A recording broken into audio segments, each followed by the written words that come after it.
جو میرا تھا اسے زمانے نے میرا رہنے نہیں دیا تھا۔ وہ اپنے آنچل میں آنسو کے موتی سنبھال رہی تھی۔ ابراہیم نے شرمندگی کے شدید احساس سے سر جھکایا ہوا تھا۔ اسے اس نازک سی عورت پر بہت ترس آ رہا تھا جس نے دکھوں کے بڑے بڑے پہاڑ اپنے نازک سے دل پر اٹھا رکھے تھے۔ اسی وقت اندر سے تائی جان کی آواز آئی جو مجھے پکار رہی تھی۔ شگفتہ نے دوبارہ بات شروع کی۔ میں بہت ڈری ہوئی تھی۔ میری اڑی اڑی رنگت دیکھ کر تائی جان نے پوچھا کہ کیا ہوا ہے۔ میں چپ چاپ ان کی شکل دیکھ رہی تھی۔ مجھے اندازہ تھا کہ اگلے چند لمحوں میں کیا ہونے والا ہے، اور یہی چند لمحے میرے پاس سوچنے کے لیے تھے۔ مجھے ان لمحوں میں کوئی بڑا فیصلہ کرنا تھا، کوئی ایسا فیصلہ جس سے اس معصوم بچی کی زندگی بچائی جا سکتی۔ اگر وہ دونوں اس بچی کو قتل کر دیتی تو میں ساری زندگی اپنے آپ کو معاف نہ کر پاتی، اور میں نے کچن کی طرف جاتے ہوئے وہ فیصلہ کر ہی لیا۔ میں جانتی تھی کہ دولت کے لیے وہ دونوں ہر حد تک جائیں گے، اور جنہوں نے مجھے اس جگہ تک پہنچا کر زندہ رہتے ہوئے بھی زندگی کے لیے ترسا دیا تھا، وہ کوئی نہ کوئی طریقہ کر کے مجھے ضرور عزیز احمد خان سے شادی پر مجبور کر دیں گی۔ میری وہ آخری امید جو آپ کی غلامی میں زندگی گزارنے کی تھی، وہ مجھے پوری ہوتی نظر نہیں آ رہی تھی، کیونکہ دونوں ماں بیٹی کی باتوں نے مجھے ساری کہانی سمجھا دی تھی۔ میں ان کے چنگل میں کچھ ایسے پھنس چکی تھی کہ رہائی موت کی صورت میں ہی ہو سکتی تھی، اور میں نے خود کو مار کر اس ننھی سی جان کو بچانے کا فیصلہ کر لیا تھا۔ وہ پل بھر کے لیے رکی تو ابراہیم بھی ماضی کی کڑی دھوپ سے نکل کر حال کی چھاؤں میں واپس آ گیا تھا، لیکن بعض اوقات چھاؤں بھی دھوپ کی طرح جلا دیتی ہے۔ وہ اپنے گریبان کے اوپری بٹن کھول کر طویل سانس لیتے ہوئے اسے دیکھ رہے تھے، جو آگے کی کہانی سنانے سے پہلے اپنی ہمت جمع کر رہی تھی۔ میں کچن کے دروازے تک جا کر تیز قدموں سے واپس آ چکی تھی۔ وہ دونوں اس ننھی سی جان پر جھکی ہوئی تھی۔ تم جاؤ مومل، میں اسے ختم کرتی ہوں۔ تم ماں ہو، تمہارا دل پسیجے گا۔ تائی نے مومل کو جانے کا کہا، جو کمر پکڑے کھڑی تھی۔ بچی کی ولادت نے اسے بہت کمزور کر دیا تھا۔ ارے چھوڑے امی، کچھ نہیں ہوتا، میں خود ہی اسے ختم کرتی ہوں۔ یہ خیال دل سے نکال دیں کہ میری بھی کوئی اولاد ہوئی ہے، یا میرا دل ایک ماں کا دل ہے۔ وہ بالکل مطمئن اور نارمل تھی۔ مجھے شدید دکھ کا احساس اندر سے زخمی کر گیا تھا مومل کی یہ بات سن کر۔ میں نے کبھی سوچا بھی نہ تھا کہ کوئی ماں اس قدر ظالم اور بے حس بھی ہو سکتی ہے۔ اس سے پہلے کہ وہ لوگ ہاتھ میں پکڑا تکیا اس معصوم اور بدنصیب ننھی پری کے منہ پر رکھ کر اسے جینے کا حق چھین لیتی، اور مجھ سے میرے ضمیر کے سامنے عمر بھر سر اٹھا کر دیکھنے کی ہمت بھی چھین لیتی، میں نے ہمت کی، تائی جان پلیز اسے زندہ رہنے دیں کہہ کر انہیں چونکا دیا۔ وہ ساکت سی تکیا ہاتھ میں پکڑے کھڑی رہی۔ میں دوڑتی ہوئی ان کے پاؤں میں گر پڑی۔ تائی جان نے مجھے ایک لات رسید کی اور نیچے جھک کر مجھے چوٹی سے پکڑ کر کھڑا کر دیا۔ میں خوف کی شدت سے تھر تھر کانپ رہی تھی۔ مومل مجھے خشمگی نظروں سے گھور رہی تھی، جبکہ تائی کے چہرے پر پھیلی ناگواری سے اندازہ لگایا جا سکتا تھا کہ وہ کتنے غصے میں ہے۔ میرے یوں اچانک سارا کام خراب کرنے پر وہ چپ تھیں اور شاید میرے لیے سزا سوچ رہی تھی۔ تبھی انہوں نے میرے منہ پر کھینچ کر ایک زوردار تھپڑ مارا۔ میں اپنے گال پر ہاتھ رکھ کر رونے لگی تھی۔ درد کی شدت سے خود بخود میری آنکھوں سے آنسو بہنے لگے تھے۔ حالانکہ میں اس درد کو نظر انداز کرنا چاہتی تھی، لیکن انہوں نے اتنی زور سے مارا کہ میری برداشت جواب دے گئی۔ ابراہیم نے دیکھا اس وقت بھی شگفتہ بے ساختہ اپنا گال سہلا رہی تھی۔ یہ غیر ارادی حرکت اس بات کی گواہ تھی کہ اسے یہ واقعہ اتنا وقت گزر جانے کے بعد بھی پوری شدت سے تڑپا رہا تھا۔ تم کیا چاہتی ہو کہ یہ بچی زندہ رہے تاکہ ساری دنیا مجھ پر تھو تھو کرے اور ابراہیم بھائی کو پتہ چلے وہ مجھے قتل کر دیں، میرا بوڑھا باپ یہ بدنامی برداشت نہ کرے اور خودکشی کر لے؟ تم اور تمہاری ماں تو ہمیشہ سے ہمارے خاندان کی دشمن ہو۔ اب یہاں سے دفع ہو جاؤ اور ہمیں اپنا کام کرنے دو۔ مومل نے مجھے دھکا دے کر زمین پر گرا دیا تھا۔ اس کی آنکھوں میں خون اترا ہوا تھا۔ میں اپنی چوٹ نظر انداز کر کے جلدی سے اٹھ کر کھڑی ہو گئی۔ میں جانتی تھی کہ اس وقت اگر میں کمزور پڑ گئی یا ڈر گئی تو اس بچی کی زندگی یہ دونوں ظالم عورتیں چھین لیں گی۔ پلیز میں آپ کے سامنے ہاتھ جوڑتی ہوں۔ میں نے روتے ہوئے دونوں ہاتھ جوڑ دیے۔ بلکہ تائی جان میں آپ کے پاؤں پڑتی ہوں۔ میں ایک دفعہ پھر ان کے پاؤں میں گر گئی۔ اللہ کے واسطے اس بچی کو نہ مارے۔ میں اس بچی کو بچانے کے لیے عزیز احمد خان کے ساتھ شادی کرنے کے لیے تیار ہوں۔ اس طرح ساری دولت بھی آپ کو مل جائے گی اور مجھ سے اور اس بچی سے بھی آپ کی جان چھوٹ جائے گی۔ میں آپ دونوں سے وعدہ کرتی ہوں کہ میں ساری زندگی کبھی آپ لوگوں کے سامنے نہیں آؤں گی، نہ کبھی ابراہیم کے سامنے آؤں گی۔ میں ان کے پاؤں سے لپٹی اس وقت تک ان کی منتیں کرتی رہی جب تک وہ میری بات ماننے کے لیے تیار نہیں ہو گئیں۔ شگفتہ نے ایک لمبی سانس لے کر اپنا سر صوفے کی پشت پر ٹکا دیا تھا۔ ابراہیم بالکل چپ تھا۔ اس کی سمجھ میں نہیں آ رہا تھا کہ وہ اس موقع پر کیا کہے۔ شگفتہ کے پے در پہ انکشافات نے اندر سے توڑ کر رکھ دیا تھا۔ وہ احساس ندامت اور احساس جرم کا بیک وقت شکار ہو گئے تھے۔ اسے اپنی بے خبری اور بے بزدلی پر غصہ آ رہا تھا۔ اندر ہی اندر یہ احساس کچوکے لگا رہا تھا کہ اس نازک سی لڑکی پر کتنا کچھ بیت گیا اور انہیں خبر بھی نہیں ہوئی۔ آگے کے سب حالات سے آپ اچھی طرح باخبر ہیں، وہ یوں تھکے تھکے انداز میں بولی کہ جیسے بڑا طویل سفر کر کے آئی ہو۔ ہاں، مجھے اس دن کا ایک ایک لمحہ اچھی طرح سے یاد ہے۔ امی نے مجھے بتایا کہ عزیز احمد خان کا اور تمہارا نکاح آج شام کو ہونا طے پایا ہے۔ اس دن مجھے یہ بات سن کر صحیح معنوں میں احساس ہوا کہ اب تم ہمیشہ کے لیے اجنبی ہو رہی ہو۔ تمہارے منہ سے اتنا کچھ سن لینے کے بعد بھی میرے دل میں کہیں ایک موہوم سی امید باقی تھی کہ شاید تمہیں اپنی غلطی کا احساس ہو جائے اور تم کسی دن شرمندہ سے سر جھکائے میرے روبرو کھڑی ہو کر اپنے کیے کی معافی مانگ لو۔ میں یہ بھی سوچتا تھا کہ شاید کسی دن تم میرے روبرو کھڑی ہو کر ہنستے ہنستے اس بات کا اعتراف کرو کہ یہ سب کچھ حقیقت نہیں بلکہ مذاق تھا۔ تم اپنی مسکراتی آنکھیں میرے چہرے پر جما کر کہو، ارے ابراہیم، میں آپ کو تنگ کر رہی تھی، صرف یہ دیکھنے کے لیے کہ آپ کو مجھ سے کتنی محبت ہے۔ اور پھر تم اپنے دونوں کان پکڑ کر اپنے مخصوص معصومانہ انداز میں کہو گی کہ آئندہ ایسی غلطی نہیں کروں گی، اور میں تم سے ناراض ہو کر منہ پھیر لوں گا، اور پھر تم ہزار جتن کر کے مجھے منا لوگی اور سب کچھ ٹھیک ہو جائے گا۔ لیکن جب امی نے یہ اطلاع دی کہ آج تمہارا نکاح ہے تو میری ساری امیدیں ٹوٹ گئی۔ دل اور دماغ کی عجیب سی حالت تھی۔ میں نے امی سے صاف لفظوں میں کہہ دیا کہ میں یہ سب کچھ ہوتا اپنی آنکھوں سے دیکھنے کی سکت نہیں رکھتا، نہ مجھ میں اتنا حوصلہ ہے کہ میں شگفتہ کو کسی اور کی دلہن بنتے دیکھ سکوں۔ تب انہوں نے اس موقع پر میرے گھر میں رکنے پر زیادہ اصرار نہیں کیا، بلکہ انہوں نے ایک بار بھی نہیں کہا کہ ابراہیم، تمہارا گھر میں رکنا ضروری ہے۔ تمہیں یاد ہوگا کہ میں گھر سے نکلنے سے پہلے تمہارے کمرے میں آیا تھا۔ تم اپنے کمرے سے اپنی کچھ چیزیں جمع کر کے ایک شاپر میں ڈال رہی تھی۔ ابراہیم کی بات کاٹ کر شگفتہ جلدی سے اداس لہجے میں بولی، کاش آپ اس وقت میرے سامان کی تلاشی لے لیتے تو آپ اچھی طرح سے جان جاتے کہ شگفتہ کے دل میں کیا ہے۔ آج بھی میرے کمرے کی ایک الماری میں وہ سارا سامان پڑا ہوا ہے۔ اگر زندگی نے موقع دیا تو میں آپ کو کسی دن وہ ساری چیزیں ضرور دکھاؤں گی۔ آپ کو یاد ہے نا کہ آپ نظر کا چشمہ لگاتے تھے پڑھنے کے لیے؟ ایک بار آپ کے اس چشمے کا شیشہ ٹوٹ گیا تو آپ نے اس چشمے کو یہ کہہ کر ڈسٹ بن میں پھینک دیا تھا کہ یہ فریم بھی مجھے بالکل پسند نہیں، میں اپنے لیے دوسرا چشمہ خریدنا چاہتا ہوں۔ تب آپ سے بھی نظر بچا کر میں نے وہ چشمہ اپنے دوپٹے میں چھپا لیا تھا۔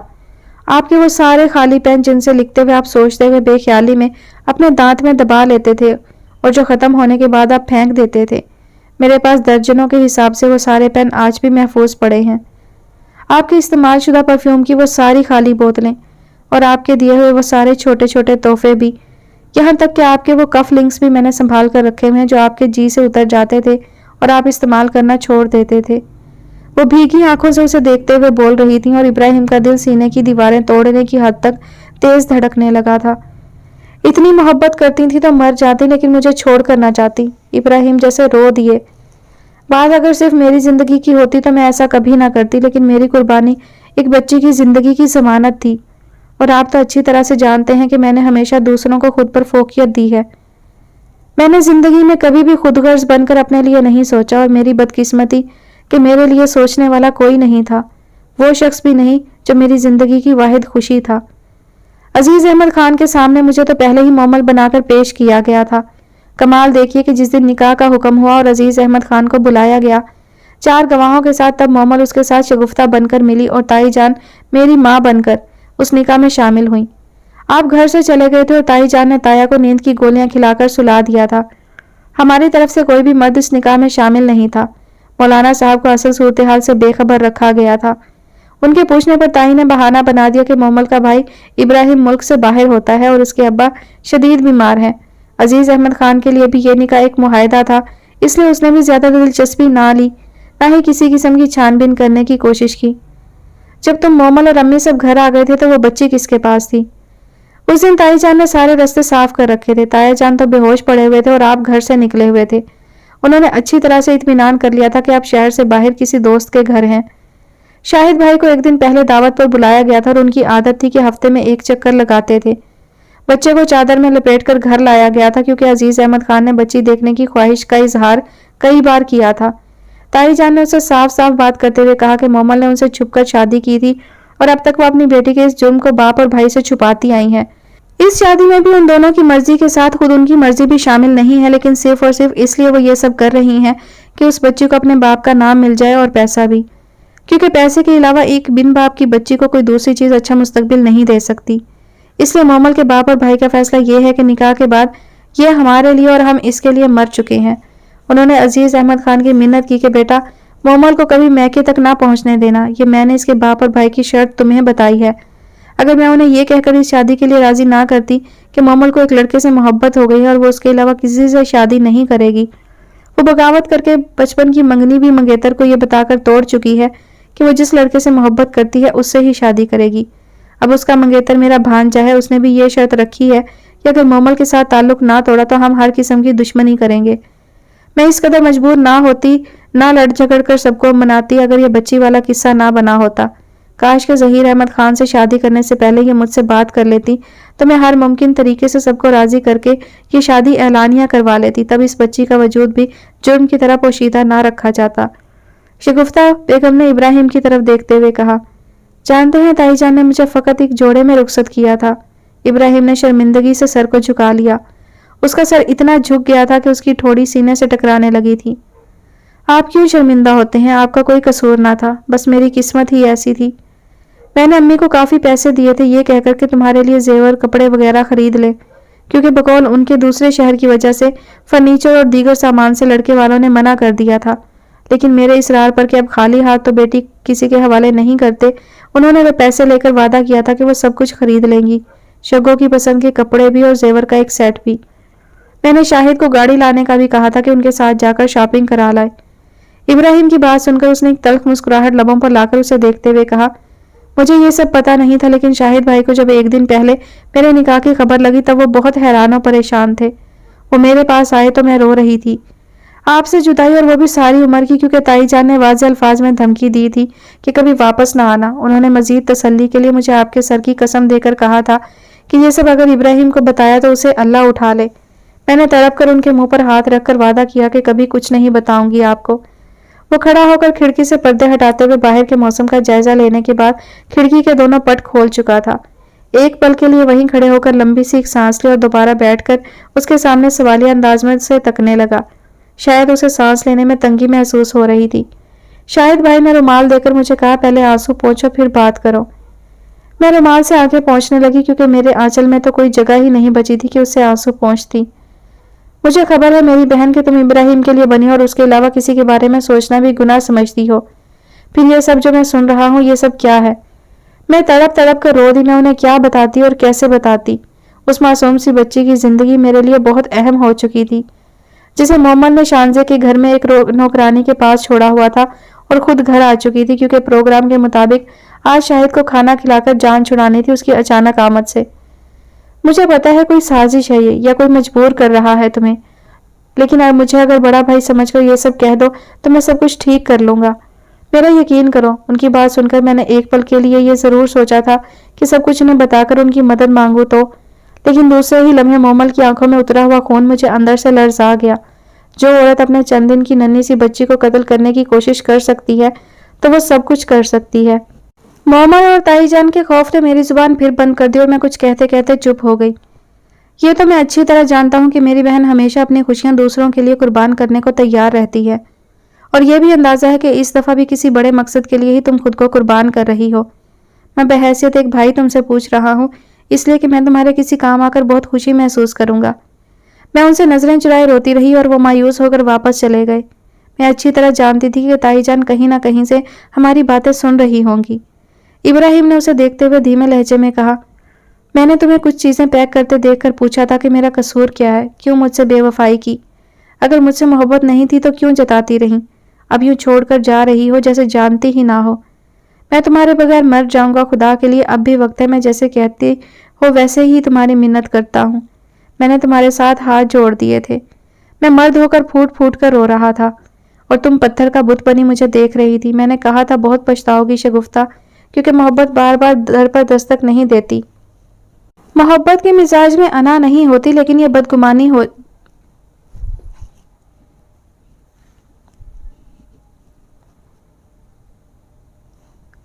محبت کے مزاج میں انا نہیں ہوتی لیکن یہ بدگمان ہو جاتی ہے۔ کچھ دیر تک دروازہ نہ کھلے تو روٹ کر لوٹ جاتی ہے، بعد میں خود کو ہی سزا دیتی ہے کہ کیوں لوٹنے میں جلدی کی۔ کچھ دیر اور ٹھہر جاتی، کچھ اور انتظار کر لیتی، لیکن اس کے مزاج میں نہ صبر ہے نہ حوصلہ، اسی لیے تو ہمیشہ محبت کو روتے ہی دیکھا ہے۔ پلیز میرے اندر اتنا صبر نہیں کہ میں بند دروازے کی چوکھٹ سے کان لگا کر تمہارے قدموں کی آہٹ کا منتظر بیٹھا رہوں۔ میں لوٹ گیا تو پکارتی رہنا، میں اپنی سماعتوں میں مایوسی کا سیسا ڈال کر چلا جاؤں گا۔ اب پکارا تو آواز نہیں سن پاؤں گا، یہ یاد رکھنا۔ ابراہیم کو ہر وہ لفظ یاد تھا، وہ بھی کچھ نہیں بھولی تھی۔ میں نے خاموشی کی زبان میں اپنے ہر درد ہر زخم کی کہانی تمہیں سنائی تھی، مگر تم نے کچھ سنا ہی نہیں۔ تم نے تو میری آنکھوں میں بھی نہ جھانکا کہ جن میں صاف لفظوں میں مانوس لکھائی میں یہ لکھا ہوا تھا کہ میں نہیں جانا چاہتی، مجھے روک لو ابراہیم، مجھے بچا لو، میں مرنا نہیں چاہتی، مگر آپ تو لوٹ گئے تھے۔ میں پہلے ہی دستک پر دروازہ کھولنا چاہتی تھی، لیکن دیوار میں دروازہ ہی نہیں تھا، میں تو چن دی گئی تھی دیوار میں۔ آپ کان لگا کر سنتے تو میری سسکتی ہوئی روح کوئی فریاد کرتی۔ میں نے سوچا جب کوئی سننے والا ہی نہیں تو کیوں کسی کو پکاروں۔ آپ تھکے ہوئے قدموں سے لوٹ گئے، ایک آخری نظر مجھ پر ڈال کر۔ وہ نظر شکایت بھری تھی۔ عجیب بات ہے نا کہ شکایت تو مجھے ہونی چاہیے تھی اور شکایت آپ کر رہے تھے۔ وہ ہنس دی تھی، ایسی سسکتی ہنسی کہ ابراہیم کے دل کو جیسے کسی نے مٹھی میں لے کر مروڑ دیا تھا۔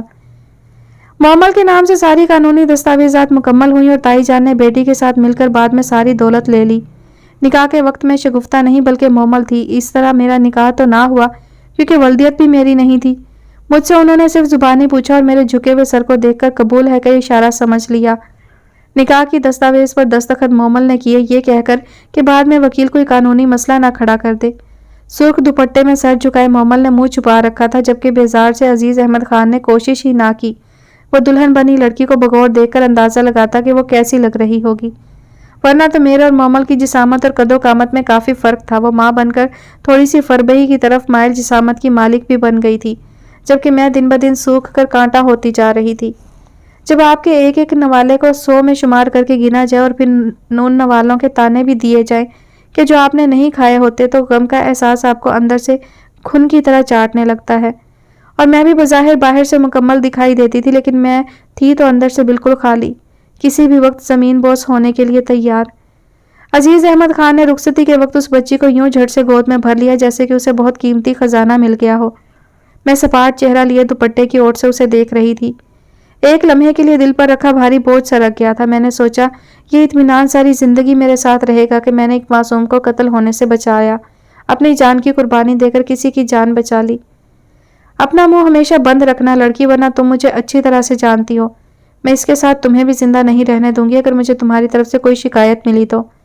اور خبردار کبھی مڑ کر دیکھا تو یا کبھی ابراہیم کا نام لیا، اس سے ملنے کی کوشش کی تو میں وہ کروں گی کہ تم موت کی بھیک مانگو گی، مگر موت بھی تم سے دور بھاگے گی۔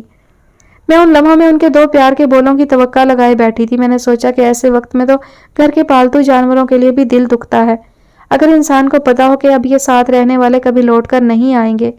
لیکن مومل کی نخوت بھری اونچی گردن اور تائی جان کی نفرت بھری نظریں میرا کل جہیز تھیں۔ حقارت کے تھیلے میں بے رخی، نفرت اور ظلم، یہ تھا میرا زادِ راہ، اور سفر کی صعوبتیں تو ابھی سہنی تھیں۔ ابھی تو سفر کا آغاز تھا، اس سفر کا آغاز کہ جس کی منزل ہی نہیں تھی۔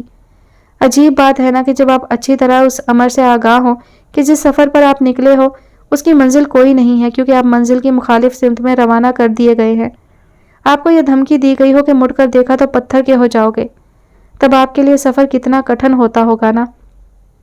چلتے چلتے جب بندہ تھک جاتا ہے یا پاؤں میں چھالے پڑ جائیں تو سستاتے ہوئے خود کو یہ تسلی تو دیتا ہے نا کہ بہت سا سفر طے ہو گیا ہے، اب منزل قریب ہے۔ لیکن میرا سفر تو نہ ختم ہونے والا تھا۔ سفر کا پہلا قدم آج اس گھر کی چوکھٹ سے نکالا جو کبھی میرے لیے سسرال بھی تھا اور میکہ بھی، لیکن اس وقت کچھ نہ رہا تھا، کیا کیا نہ چھین لیا گیا تھا مشتہی دامہ سے۔ میں خالی جھولی ہی تھی، یا شاید خالی جھولی نہیں تھی، کیونکہ آپ کی استعمال شدہ چیزوں اور تحفوں سے میں نے جھولی بھر رکھی تھی۔ مجھ سے مزید برداشت نہیں ہوگا یہ سب کچھ، پلیز چپ کر جاؤ۔ ابراہیم نے دونوں ہاتھوں میں منہ چھپا لیا تھا، وہ اپنے اندر شگفتہ سے نظر ملانے کی ہمت نہیں پا رہے تھے۔ ارے ابھی تو ابتدائے عشق ہے، روتا ہے کیا؟ آگے آگے دیکھیے ہوتا ہے کیا؟ ساری کہانی سن لیں، ابھی تو بہت سا روئیں گے مل کر۔ یوں میں عزیز احمد خان کے گھر بھیج دی گئی۔ وہ عجیب انسان تھا، بلکہ عجیب مرد تھا۔ مرد ہو کر بھی فقط ایک ہی عورت کا رہا تمام عمر، اور وہ عورت تھی اس کی سابقہ بیوی، جس نے کبھی مڑ کر بھی اسے نہیں دیکھا تھا، بلکہ اپنی نئی زندگی، شوہر اور بچوں میں مگن ہو کر اس نے کبھی اپنے سابقہ شوہر کے بارے میں سوچا بھی نہیں ہوگا، کیونکہ وہ ایک ایسی عورت تھی جس کے لیے صرف محبت کافی نہیں تھی، اور عزیز احمد خان کے پاس اس عورت کو دینے کے لیے محبت کے علاوہ کچھ بھی نہیں تھا۔ کیا وہ تمہیں ساری زندگی مومل ہی سمجھتا رہا؟ ابراہیم نے اس کی خاموشی پر چونک کر اسے دیکھتے ہوئے پوچھا تو وہ دھیرے سے مسکرا دی۔ میں نے شادی کے پہلے دن ہی اسے ساری حقیقت بتا دی تھی۔ مگر کیوں؟ ابراہیم نے حیرانی سے پوچھا تو کسی غیر مرئی چیز پر نظریں جمائے دھیمے لہجے میں بولی، ابراہیم یہ نکاح نہیں تھا بلکہ دھوکہ تھا، میرا نام، میری ولدیت، میری شناخت کچھ اور تھی، جبکہ عزیز احمد خان یہ نہیں جانتا تھا کہ اسے دھوکہ دیا گیا ہے۔ اس کا نکاح جس کے ساتھ ہوا وہ مومل تھی، اور جو اس کے ساتھ رخصت ہوئی وہ میں تھی۔ میں تو سب جانتی تھی کہ ہمارا نکاح تو نہیں ہوا نا، وہ تو بہت بگڑا ہوگا۔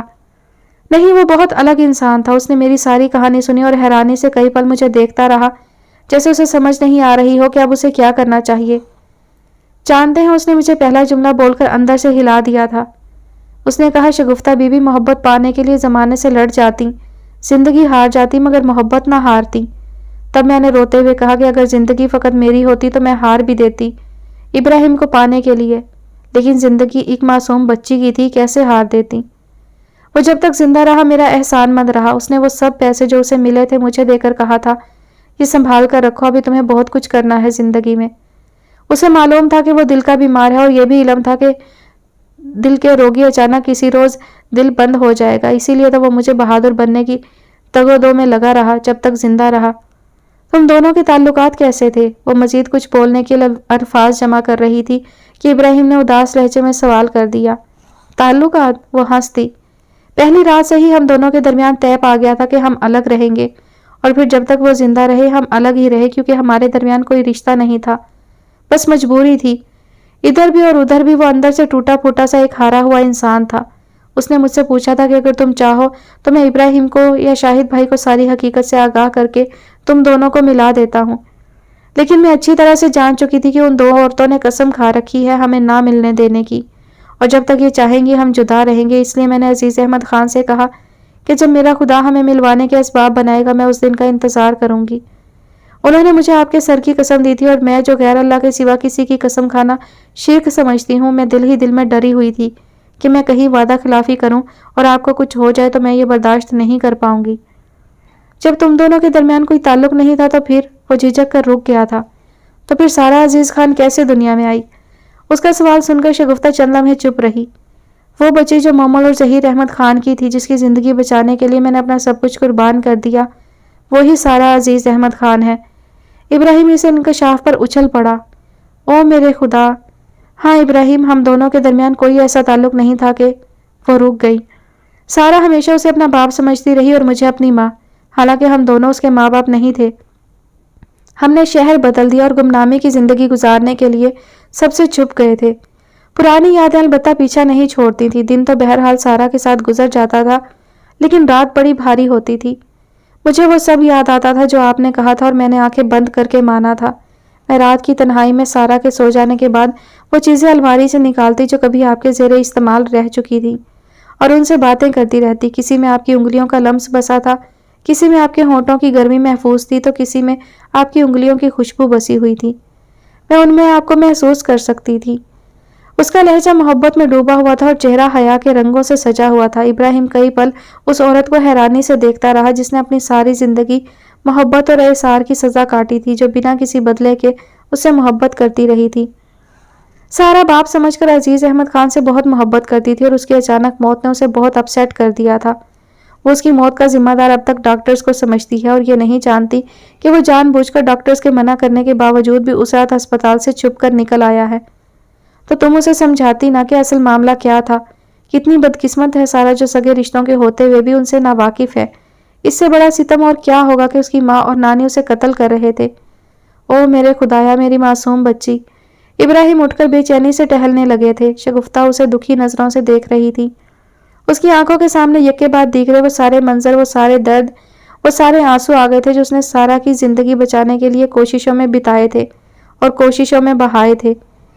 پھر کبھی مومل سے یا امی سے ملاقات ہوئی تھی تمہاری؟ ابراہیم کے اس سوال نے اسے برسوں پرانا وہ منظر یاد کرا دیا تھا جسے بھولنے کی بہت کوشش کرتی رہی تھی، لیکن وہ لمحے اسے بار بار تڑپاتے رہے تھے۔ ہاں، ایک بار مومل ملی تھی۔ کچھ مہینوں بعد وہ اپنے حصے کی جائیداد بیچنے آئی تھی۔ اسے کچھ کاغذات چاہیے تھے۔ عزیز احمد خان کی غیر موجودگی میں وہ آئی تھی۔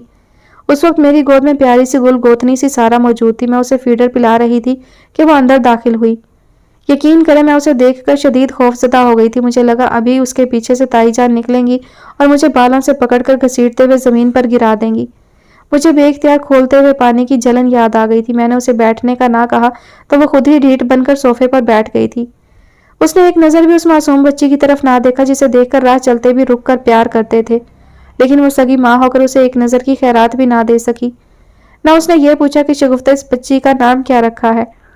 بس وہ مجھے یہ طریقے بتاتی رہی کہ کس طرح میں عزیز احمد خان کے گھر کی دستاویزات کے علاوہ دیگر کاغذات اس کی الماری سے نکالوں اور مومل کے حوالے کر دوں۔ اس کی لالچ اور بھوک ختم نہ ہوئی، نہ ہی کم ہوئی، بلکہ میں نے محسوس کیا کہ وہ اور زیادہ لالچی ہو گئی تھی۔ میں نے تایا جان کے بارے میں پوچھا تو اس نے بہت ہی عام سے انداز میں مجھے یہ بتا کر کہ ان کا انتقال پچھلے ماہ ہو گیا ہے، ہلا کر رکھ دیا تھا۔ میں گود میں سارا کو لیے روتی رہی، سسکتی رہی، یہاں تک کہ وہ چھوٹی سی بچی بھی گھبرا کر رونے لگی تھی۔ لیکن نہ مومل نے مجھے تسلی کا ایک حرف کہا، نہ ہی بچی کی طرف دیکھا، بلکہ الٹا مجھے ڈانٹتی رہی کہ چپ کرو، ٹسوے نہ بہاؤ۔ مجھے اس کی یہ بات آج بھی نہیں بھولتی جب اس نے کندھے اچکاتے ہوئے اپنے ریشمی بالوں کو ایک جھٹکا دیا اور لاپرواہی سے بولی تھی، 70 سال تک زندگی جی کر مرے ہیں ابا جی، اس میں رونے کی کیا بات ہے؟ تم تو یوں آنسو بہا رہی ہو جیسے کہ 25-30 سال کی عمر میں تمہارے تایا مر گئے ہوں۔ میں نے اس کی بے حسی اپنی اولاد کے لیے دیکھی تھی اور اب باپ کے لیے بھی دیکھ رہی تھی۔ مجھے حیرت ہوئی کہ یہ کیسی عورت ہے جو کسی کی نہ بن سکی، بلکہ وہ تو سوائے اپنے اور کسی کی نہیں تھی، یا شاید اپنی بھی نہیں تھی، کیونکہ اپنے لیے وہ اس فانی جہاں میں وہ بو رہی تھی جو ابدی جہان میں اسے کاٹنا بھی تھا۔ میرے دل سے ایک آہ نکلی اور میں نے لبوں پر تالا کھولتے ہوئے ساری مصلحتوں اور ڈر و خوف کو ہراتے ہوئے اسے غضبناک انداز میں گھورا۔ وہ بے یقینی سے مجھے دیکھتے ہوئے شاید یہ سوچ رہی تھی کہ اس بزدل اور جھکی جھکی نظروں والی لڑکی کو اتنا حوصلہ کیسے ملا کہ اس کی نظروں میں غصے کی جھلک نظر آ رہی ہے۔ تم لوگوں نے مجھے اطلاع کیوں نہیں دی؟ میں ان کے آخری دیدار کے لیے تو آتی۔ وہ میرے لیے کیا تھے تم کیا جانو؟ تمہیں اور تمہاری ماں کو تو اپنے سوا کچھ نظر ہی نہیں آتا۔ میں کبھی تم لوگوں کو معاف نہیں کروں گی، کبھی بھی نہیں۔ میں اور سارا دونوں رو رہے تھے۔ شگفتہ کی رنگت غصے اور اذیت سے سرخ پڑ گئی تھی۔ تم نے میرے بارے میں نہیں پوچھا تھا؟ ابراہیم نے اس سے سوال کیا۔ وہ اس سوال پر چند لمحے اسے دیکھتی رہی، پھر دھیرے سے بولی، میں تایا کی موت کے صدمے میں خود سے بھی بے خبر تھی، لیکن مومل نے مجھے جلانے کے لیے مزید تیل ڈالا اور زہر خند لہجے میں بولی، ابھی تو باپ سے بھی بڑھ کر جو تایا تھے ان کی موت کی خبر ملی ہے۔ ابھی تو تمہیں یہ بھی بتاتی ہوں کہ تمہارے بچپن کی محبت اور تمہارے منگیتر ابراہیم کی شادی کی تیاریاں ہو رہی ہیں، اور شادی بھی امی کی خالہ زاد بہن کی بیٹی اور ہماری خالہ زاد مونا کے ساتھ طے پا چکی ہے۔ چلو ابا کی موت کی خبر تمہیں نہیں دی تو اب تمہاری محبت کی موت کی متوقع خبر دے رہی ہوں۔ اب موت کی ہچکیاں لیتی اس مرحومہ کے آخری دیدار کے لیے بھی آ سکتی ہو۔ ہائے محبت نام کی یہ مرحومہ عین جوانی میں فوت ہو گئی۔ ارے لیکن فوت کہاں ہو گئی ہے؟ وہ تو قتل ہوئی ہے، اور قاتل ہے مومل اور اس کی ماں۔ لیکن قتل کے سوا کوئی چارہ بھی تو نہیں تھا ہمارے پاس۔ جانتی ہو نا کہ کسی نہ کسی کو قربانی دینی ہوتی ہے۔ تمہاری محبت بھی ہماری خوشیوں کا صدقہ تھی، اور صدقہ مصیبتوں کو ٹال دیتا ہے۔ سو ہماری ساری مصیبتیں ایک تمہاری محبت کی قربانی سے ٹل گئیں۔ سودا تو مہنگا نہیں شگفتہ بیوی۔ آج میرے پاس دنیا کی ہر خوشی ہے، میرا دامن دولت سے بھر چکا ہے، اور میرے دل کا آنگن شاہد کی محبت سے آباد ہو چکا ہے۔ خوشیاں دونوں ہاتھ باندھے میرے در کی غلامی کر رہی ہیں، اور مسرتیں میرے آنگن کا طواف کر رہی ہیں۔ میرے جیسے خوش نصیب لڑکی شاید ہی کوئی اور ہو دنیا میں۔ اس نے فخر و غرور سے لبریز آواز میں کہا تو میں اسے دیکھتی رہ گئی۔ میں تو اس وقت بس اس کے ایک جملے کا درد سینے میں محسوس کر رہی تھی، اور وہ جملہ تھا، ابراہیم کی شادی ہو رہی ہے۔ میں نے بمشکل تمام خود پر قابو پانے کی ناکام کوشش کی اور پوچھا، کب ہے ان کی شادی؟ وہ کہے لگا کر ہنسنے لگی، نہیں بتاؤں گی، اگر بتا دیا تو تم اسی دن کا درد سہو گی، پھر زخم بھرنے لگیں گے، اور میں نہیں چاہتی کہ تمہارے زخم بھریں۔ تم روز رات کو یہ سوچو کہ آج ابراہیم کی سہاگ رات ہے اور وہ شب عروسی مناتے ہوئے بہت خوش اور مطمئن ہے۔ تم روز دن کو یہ سوچ کر ناقابل برداشت اذیت محسوس کرو کہ آج کا دن اس کے نکاح کا دن ہوگا، آج اس کی زندگی کسی کے نام لکھ دی جائے گی۔ اور وہ جھجک کر چپ ہو گئی تھی۔ مجھے مومل اور امی نے یہ کہا تھا کہ ہم نے شگفتہ کو میت کی اطلاع دی تھی، لیکن اس نے کہلوا کر بھیجا کہ میں تایا کے آخری دیدار کے لیے نہیں آؤں گی، کیونکہ مجھ سے ابراہیم کی موجودگی برداشت نہیں ہوتی۔ میں اس کی شکل دیکھنے کی بھی روادار نہیں ہوں۔ مجھے سخت تکلیف ہوئی تھی یہ سب سن کر، کیونکہ میں سمجھتا تھا کہ تم ابو سے بہت محبت کرتی ہو، لیکن میں نے سوچا شاید یہ بھی میری خام خیالی ہی تھی، تم کسی سے محبت نہیں کرتی تھی۔ لیکن اب احساس ہو رہا ہے کہ ان کی ہر بات جھوٹی ہی تھی، ہر بات دھوکے پر مبنی۔ ابراہیم آزردگی سے کہہ رہا تھا، اور اس کی نظریں اس عورت کے سامنے جھک چکی تھی جو اس کی محبت کی سزا میں اپنی ساری زندگی داؤ پر لگا چکی تھی۔ میں نے اسے یہ نہیں کہا کہ میں عزیز احمد خان کو یہ سب کچھ بتا چکی ہوں، اور ہم سب کچھ جانتے بوجھتے بھی چپ ہیں تو صرف اور صرف اس بچی کی اور ابراہیم کی عزت کی وجہ سے، کیونکہ میں نہیں چاہتی کہ لوگ اس سارے قصے سے باخبر ہو اور بہن کے کیے کی سزا بھائی کو بدنامی کی صورت میں بھگتنی پڑے۔ وہ طنزیہ نظروں سے مجھے دیکھتے ہوئے بولی، تمہاری شکل اس قابل نہ تھی کہ اتنا مالدار مرد تمہیں اپناتا۔ مجھے دعا دو کہ تمہیں اس گھٹن زدہ ماحول سے نکال کر آزاد زندگی دے دی ہے۔ اس نے احسان جتایا تو مجھے ایک بار پھر شدید غصہ آ گیا۔ عزیز احمد خان میرا نہیں تمہارا شوہر ہے مومل بیگم، اور تم شاہد بھائی کے ساتھ حرام کی زندگی گزار رہی ہو۔ اس سے بڑی سزا تمہارے لیے اور کیا ہوگی کہ تم سہاگن بھی ہو اور رکھیل بھی۔ میری بات نے اسے جیسے آگ لگا دی تھی۔ وہ تیزی سے اپنی جگہ سے اٹھی اور میرے بالوں کو سختی سے مٹھی میں پکڑ لیا۔ میں درد سے تڑپ اٹھی لیکن منہ سے اف بھی نہ کی کہ سارا ڈر نہ جائے۔ مجھے کہا حرام کی زندگی گزارنے والی؟ اس نے دانت کچکچاتے ہوئے غصیلے انداز میں پوچھا۔ ہاں، تم ایک سفاک ترین عورت ہو جسے صرف دوسروں کی زندگیاں برباد کرنی آتی ہیں۔ میں نے اس بچی کے صدقے میں تمہیں اس کے باپ کی دولت کا مالک بننے دیا ہوا ہے۔ جاؤ اور جا کر میری سارا کے سر کا صدقہ کھاؤ۔ اس نے میری گردن پر اپنی انگلیوں کا دباؤ بڑھا دیا تھا اور اس کے بڑے بڑے ناخنوں نے میری گردن زخمی کر دی تھی۔ مجھے سانس لینا بہت دشوار لگ رہا تھا۔ چھوڑو اسے نامراد عورت، ورنہ میں تمہاری جان لے لوں گا۔ عزیز احمد خان کی آواز نے میرے تنے مردہ میں جیسے ایک نئی روح پھونک دی تھی۔ اس نے دھکا دے کر مومل کو پیچھے کیا اور وہ اپنا توازن برقرار نہ رکھتے ہوئے پیچھے گر گئی اور اس کا سر صوفے سے ٹکرا گیا۔ میں نے دیکھا وہ عزیز احمد خان کو دیکھ کر خوفزدہ ہو گئی تھی اور چوٹ کی جگہ ہاتھ سے ٹٹول کر چیک کر رہی تھی کہ خون تو نہیں نکل رہا۔ عزیز احمد خان نے جھٹ میری گود سے سارا کو لے لیا اور اسے ہولے ہولے ہلاتے ہوئے دوبارہ سلانے لگا۔